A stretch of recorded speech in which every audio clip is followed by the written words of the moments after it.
section of the U.S. Embassy in Havana, Cuba. We're glad you stopped by. Are you thinking about visiting Cuba? Here are 5 things you should know. Number 1, can Americans visit Cuba?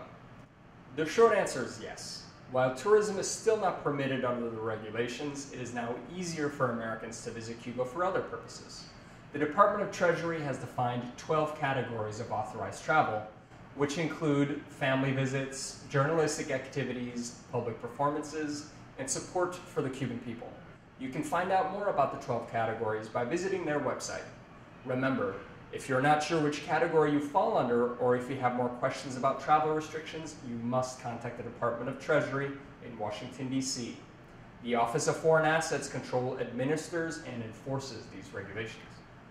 Number 2, how can Americans get visas? You can get your visa by applying to the Cuban Embassy in Washington, D.C. Another option for obtaining a Cuban visa is to work through one of the many companies specializing in travel to Cuba. They may be able to process your visa application and make flight reservations on your behalf.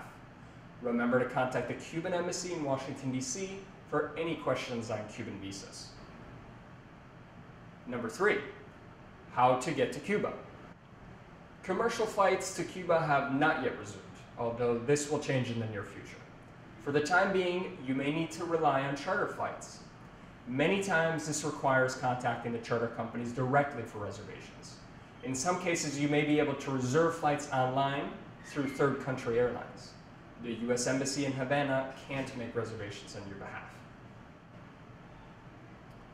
Number 4, bring cash. U.S. credit and debit cards do not currently work in Cuba, so remember to bring enough cash with you to last your whole trip.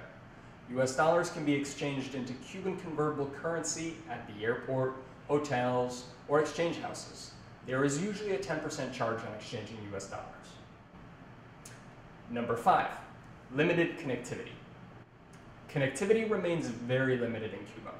You can expect to spend your time here with limited internet and cell phone access.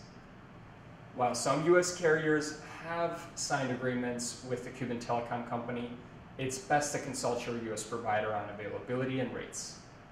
Internet access is also very limited throughout the island, though some hotels will offer Wi-Fi at an hourly rate, and there are public Wi-Fi hotspots in several cities. While you're in Cuba, the American Citizen Services section at the U.S. Embassy in Havana can assist you with emergencies, such as replacing lost or stolen passports, hospitalizations, arrests, death cases of American citizens, or evacuations due to natural disasters or civil disorder. Before arriving in Cuba, don't forget to enroll in STEP, the Smart Traveler Enrollment Program on travel.state.gov, so we can contact you if there is an emergency while you are here. Thank you for visiting the American Citizen Services section of the U.S. Embassy in Havana. We hope that you enjoy your visit to Cuba.